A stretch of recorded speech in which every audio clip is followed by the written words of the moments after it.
No, I love Watch 2. Before we get to picks and bans and breaking down this game, I want to kick off on something that Kobe was talking about, the Thresh pick. Gorilla's played Thresh 3 times out of all 3 games. The entire team has secured 45 kills, right? 45 kills. He's been involved in 36 of them. This is a plea to Cloud9 and Alliance. Take Thresh away or get rid of it. Typically, just because of Gorilla's reputation on Thresh in Korea, you do see a lot of Thresh bans targeted at NaJin White Shield, and I mean, he's a playmaker.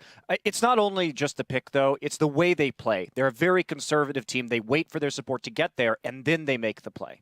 Probably talk to me about picks and bans and champs. Like Talon into Zed again. I'm still not convinced. I think, well, it first started out with the bans. They were blue side, NaJin White Shield was blue side, and I think that's the best blue side bans. Not the third miss ban thing, but the fact that they ban out Syndra and first pick Zed. Some kind of variation like that against Cloud9 I think is the best, especially because it's forcing high onto Talon, which isn't like notably way better than Zed in any way.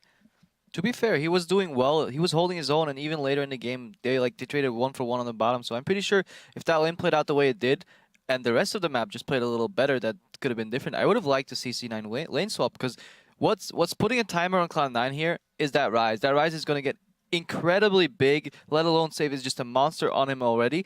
I just wonder, why did Cloud9 not lane swap? They have the weaker bot lane. They have the top lane that gets less oh my English is very hard sometimes, gets less punished if you swap. Lulu has utility. It's a utility mage. All you need is the ulti and the slow in fights. Ryze is a beast who needs farm. Why didn't you swap?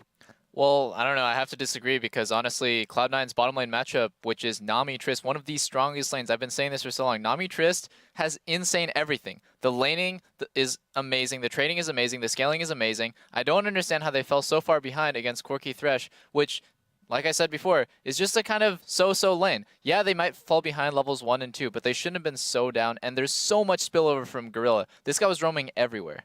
I've actually watched that lane. Like, I watched the first 4 minutes of it, and basically what ended up happening was level 1. They missed the race to level 2.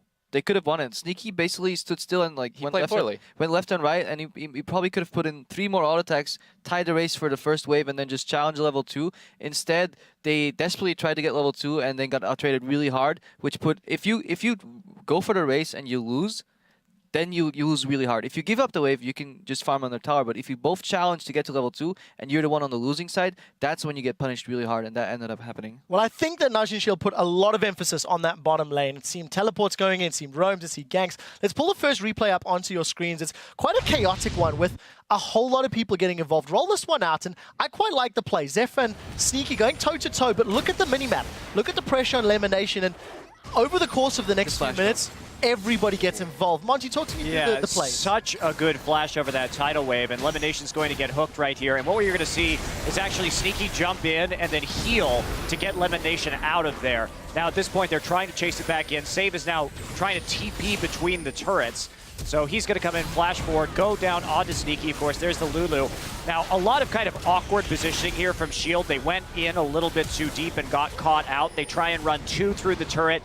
I think that split there was really suboptimal, and by the time High gets in, he's going to pick up another kill as well. So I don't think Watch should have repelled to the wave there if he knows his top lane is coming in with teleport. Yeah. So Monte Cristo, you were the only analyst to correctly predict the winner of this game. Anything you want to say to your fellow analysts? Yeah, guys, come on. These, the rose-colored glasses, after a Western team wins, you can't just put these things on and say, hey, 1 game, now everybody can beat the Koreans. No. You take them off and you say, Koreans are still Koreans. Do you know, let me ask you a question. Do you know the last time a North American team beat a Korean team? This guy should know. He was on that team. CLG, back in 2012, Champion Summer, beat MVP Blue the last time. Okay? I beat Acorn, boys. So just very quickly, you guys can have that back, because you know the last time a European team beat a Korean team? Right! Yeah, Guys, after a day and a half of action, let's actually see where our teams stack up. Pull up that standings graphic and we can quickly see.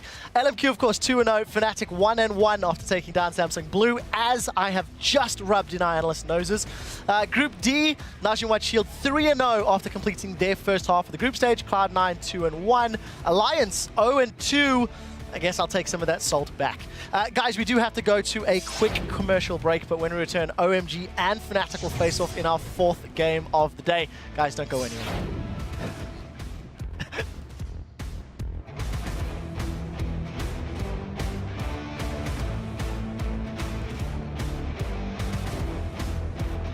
of that. Don't be too afraid. It doesn't matter if we win or lose in the grand scheme of things. Let's just have some fun and play well.